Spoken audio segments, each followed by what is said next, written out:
Bonjour chers passionnés de sport automobile, j'espère que vous allez bien. Moi ça va très bien. On se retrouve pour le débrief du Grand Prix de Singapour. Et quel Grand Prix! Encore une fois, on a eu un Grand Prix vraiment exceptionnel. On a beaucoup de choses à dire.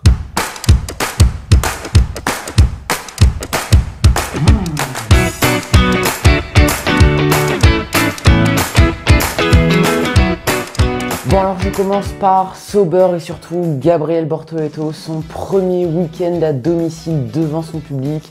Malheureusement c'est un petit peu mal passé. Et pourtant les Sauber et surtout Nico Hülkenberg avaient vraiment un bon rythme sur ce circuit. On l'a vu en essai libre, Nico Hülkenberg a fait le 3e temps et franchement Gabriel Bortoleto n'était pas largué quoi. Alors Gabriel Bortoleto s'est qualifié 14e pour la course sprint et malheureusement la course ne s'est pas passée comme prévu. Il a subi un terrible accident.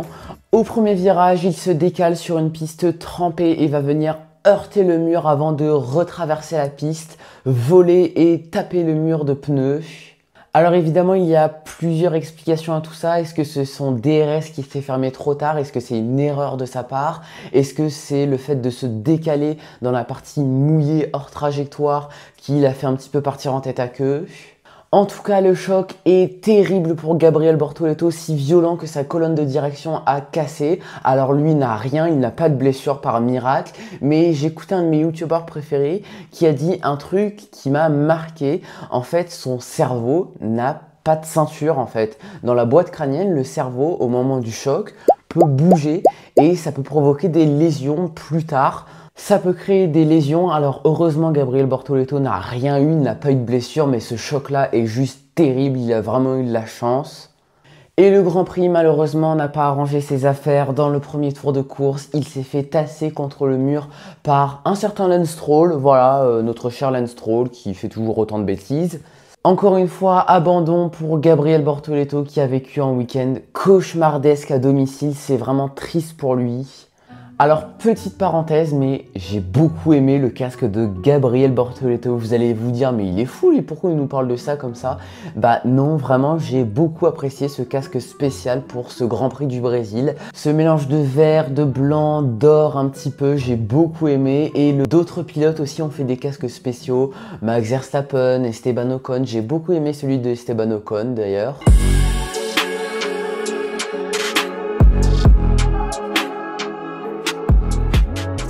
Bon, excusez-moi, mais je vais encore devoir vous parler d'Oliver Biermann qui a fait un week-end une nouvelle fois exceptionnel. Voilà, alors oui, ça n'a pas très bien commencé, mais il a quand même fait un Grand Prix exceptionnel. Bon, alors il a été pénalisé de 5 secondes en course sprint après un incident avec Carlos Sainz. Encore une fois, cette pénalité a fait beaucoup débat. En ce moment, toutes les pénalités font débat de toute façon. Ça lui a enlevé 1 point sur sa licence, déjà qu'il n'en avait pas beaucoup. Il lui en restait 2 avant le Mexique et il en a repris entre le Mexique et le Brésil. Donc ça va pour lui, mais bon, il ne faut pas trop jouer avec le feu non plus. Et encore une fois, Oli Biermann nous a fait un Grand Prix tout simplement exceptionnel. Il s'est qualifié 8e, il a fait une stratégie à 3 arrêts, soft, medium, medium. Il ne s'est pas retrouvé trop dans le trafic après ses arrêts au stand, contrairement à Isaac Hadjar qui lui s'est retrouvé dans le trafic et c'était vraiment compliqué de remonter. Non, Oliver Biermann, lui, n'a pas eu trop de problèmes. Il a fait vraiment une course exceptionnelle. Mais c'est pas Oliver Biermann, c'est As en général. Esteban Ocon aussi avait beaucoup de rythme. Mais encore une fois, c'est Biermann qui bat Esteban Ocon. C'est juste incroyable.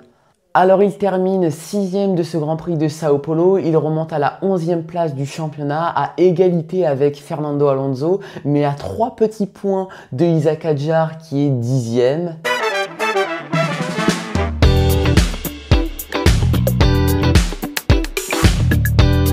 On va encore parler d'un rookie, oui messieurs dames, on va parler de Mercedes et surtout d'Andrea Kimi Antonelli.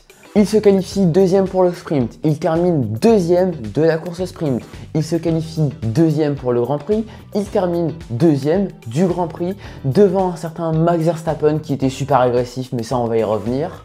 Les Mercedes qui avaient vraiment beaucoup de rythme ce week-end, il faisait assez froid à Sao Paulo et on sait que les Mercedes aiment bien ces conditions un peu froides. Mais encore une fois, c'est Antonelli qui termine devant George Russell. Encore une fois, c'est Antonelli qui bat son coéquipier George Russell. Et c'est très courant en ce moment.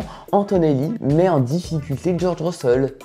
Antonelli a vraiment repris du poil de la bête. On sait que la tournée européenne était vraiment cauchemardesque pour lui, toute cette pression médiatique, etc. Mais depuis le retour de la tournée européenne, eh ben, ça va beaucoup mieux pour Antonelli et il est vraiment redoutable.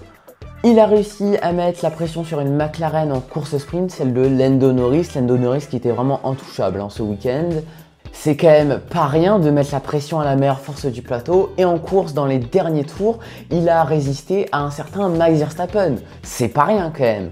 En tout cas voilà, il termine deuxième du Grand Prix. Je pense que ce week-end il a vraiment impressionné tout le monde et surtout il a énervé George Russell.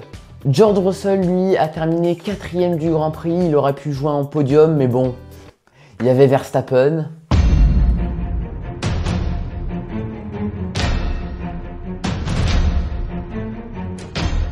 Max Verstappen a fait un Grand Prix tout simplement exceptionnel, même si le week-end avait un peu mal commencé. Bon alors il a terminé quatrième de la course sprint, ce qui lui a une nouvelle fois fait perdre des points sur Lando Norris, et en plus les qualifications n'ont pas arrangé ses affaires vu qu'il s'est qualifié 16e. Alors pour le coup, sur ce début de week-end, Max Verstappen n'avait vraiment pas de rythme, il le disait lui-même, on est tout simplement nulle part. Il disait que la Red Bull était inconduisible, il n'a même pas réussi à passer le cap de la Q1. Mais vous connaissez Max Verstappen, il a fait un Grand Prix tout simplement magistral, donc il est parti de la voie des stands au final. Dans le premier tour de course, il a eu une crevaison, ce qui l'a obligé à repasser par la voie des stands.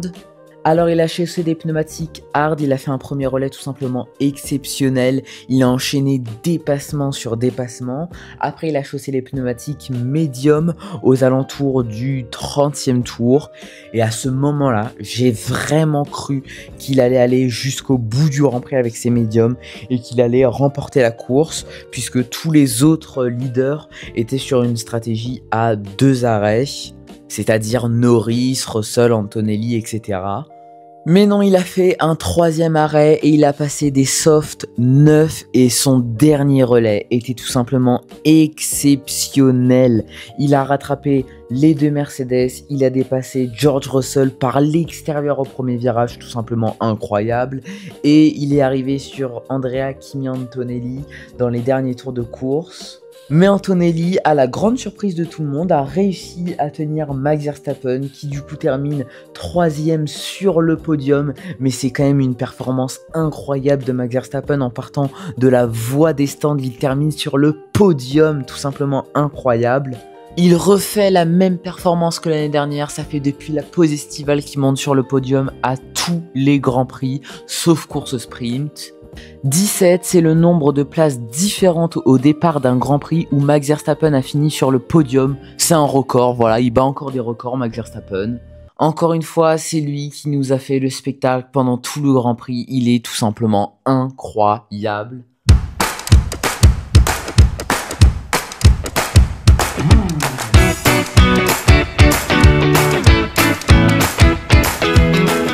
Bon, Oscar Piastri a encore une fois fait un week-end catastrophique. Là, pour le coup, il était vraiment éteint. Il a fait des erreurs tout le week-end.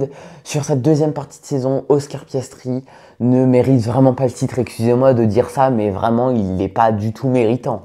Alors il faut avouer quand même que ça a bien commencé parce qu'il a signé le 2e temps en essai libre à quelques millièmes de Lando Norris. Il a signé le 3e temps en qualif sprint, donc ça avait quand même bien commencé. Mais bon, vous doutez bien que ça s'est dégradé au fur et à mesure. En course sprint sur une piste mouillée, il part en tête à queue et placarde sa McLaren dans le mur. Alors je vais pas dire que c'est une erreur bête parce que plusieurs pilotes l'ont fait et selon les dires de Andrea Kimi Antonelli à la radio, en fait ça aurait été Lando Norris qui aurait mis de l'eau sur le vibreur, dans le vibreur. Et quand Oscar Piastri serait passé sur le vibreur, et ben forcément un vibreur gorgé d'eau, il serait parti en tête à queue. Et donc voilà, ce serait un petit peu à cause entre guillemets de l'eau que Lando Norris a projeté sur le vibreur que Oscar Piastri est parti en tête à queue.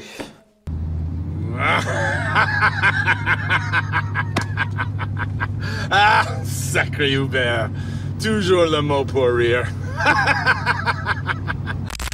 Alors évidemment, quand il placarde sa McLaren dans le mur, drapeau jaune, évidemment, et à ce moment-là, Max Verstappen a commis la même erreur. C'est pas une blague, Max Verstappen est lui aussi passé sur le vibreur, il a failli la perdre, mais bon, Max Verstappen, évidemment, a rattrapé le coup. Bref, il marque 0 points en course sprint, là où Lando Norris a remporté la course sprint et a encore pris des points sur son coéquipier. Et en course, n'en parlons pas, alors il s'est qualifié quand même 4ème et il jouait quand même la pole, même s'il était à 3 dixièmes, il jouait la pole face à Norris.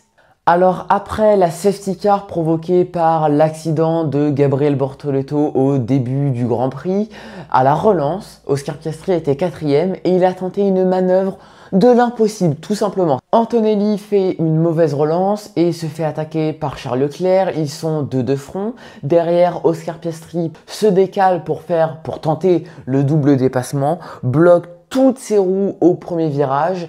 Il percute Antonelli qui fort heureusement ne va pas avoir de dégâts sur sa voiture, qui lui-même va percuter Charles Leclerc qui lui malheureusement va avoir des dégâts sur sa voiture et qui va le contraindre à l'abandon alors qu'il avait tout simplement rien demandé Charles Leclerc.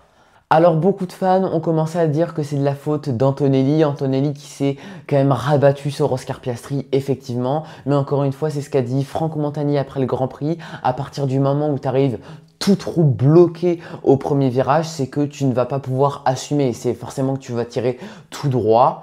Donc je pense que c'était un petit peu trop optimiste de sa part et je pense que 10 secondes c'était amplement mérité. Bon alors Oscar Piastri se retrouve quand même deuxième du Grand Prix mais largué par Lando Norris qui avait tout simplement un rythme incroyable et surtout avec 10 secondes de pénalité. Donc Oscar Piastri termine 5ème derrière George Russell, derrière Max Verstappen, derrière Lando Norris qui a remporté le Grand Prix et qui encore une fois a repris des points sur son coéquipier. Ils sont maintenant à 24 points d'écart les deux coéquipiers, à l'avantage de Norris évidemment. Alors franchement, au début, je trouvais des excuses à Oscar Piastri. Je me suis dit, le Grand Prix d'Austin, c'était un peu une exception parce que depuis l'année dernière, il a des soucis avec ses repères de freinage, etc. sur ce circuit. Il n'y arrive pas trop. Donc Austin, je me suis dit, on peut comprendre. Le Mexique aussi, on peut comprendre. C'est un circuit en altitude, c'est un circuit compliqué. Et je me suis dit, au Brésil, normalement, ça devrait aller mieux. C'est un circuit quand même atypique où il peut facilement faire la différence. Et où la McLaren, normalement, est performante. Et ben non, même sur un circuit où il pourrait faire la différence, où il pourrait performer, et ben non, il fait quand même des erreurs. Alors j'ai vu beaucoup de personnes dire oui, mais sa voiture a été sabotée, elle est moins performante que celle de Norris. Pas du tout. Sa voiture est exactement la même que Norris et même si elle était sabotée, Oscar Piastri fait quand même énormément d'erreurs face à Norris. Pour le leader du championnat super solide qu'il était en début de saison, il s'est enchaîné 4 victoires consécutives, etc. Franchement, c'était une machine de guerre. Je ne comprends pas que Oscar Piastri descende en enfer sur cette deuxième partie de saison. Et là, le championnat est littéralement en train de lui glisser des mains. Bon, évidemment, je peux vous parler de Lando Norris. Lui, il a fait P1 en essai libre, P1 en qualif sprint, P1 en sprint, P1 en qualif pour le Grand Prix, P1 pour le Grand Prix. Lando Norris enchaîne une deuxième victoire consécutive, la 7ème de la saison, à égalité de victoires cette saison avec son coéquipier Oscar Piastri. Il signe aussi la 203e victoire de McLaren, tout simplement incroyable. Lando Norris était super solide tout le week-end, jamais inquiété, ou presque. Lando Norris est solide leader du championnat après ce Grand Prix de Sao Paulo avec 24 points d'avance sur son coéquipier Oscar Piastri. Bon, maintenant il faut juste que Lando Norris ne refasse pas les mêmes erreurs qu'Oscar Piastri. Tiens d'ailleurs, j'ai pas mis mon t-shirt McLaren, j'aurais dû. Bon voilà, ce débrief touche à sa fin, j'espère qu'il vous aura plu. Je sais, je n'ai pas tout dit, on aurait pu parler de Williams, on aurait pu parler d'Aston Martin qui ont fait quand même un beau week-end, enfin surtout pour Fernando Alonso, pas pour Lance Stroll. On aurait pu parler d'Alpine, mais ça, Alpine, je vous le réserve pour une prochaine vidéo. Donc oui, j'aurais pu dire beaucoup plus de choses, mais je suis en train de vous préparer une grosse vidéo sur Sébastien Vettel. D'ailleurs, si vous n'avez pas vu le teaser qui est sorti dimanche, je vous invite à aller le voir. Voilà, je vous mets le lien en description. Encore une fois, l'espace commentaire est fait pour vous. N'hésitez pas à me donner votre avis sur ce Grand Prix, sur tous les petits incidents qu'il y a eu, etc., etc. Je vous répondrai avec grand plaisir. Et puis quant à moi, eh bien je vous dis à très vite pour de nouvelles histoires sur le sport automobile et pour de nouveaux Grands Prix toujours plus incroyables en Formule 1. Ciao, chers passionnés!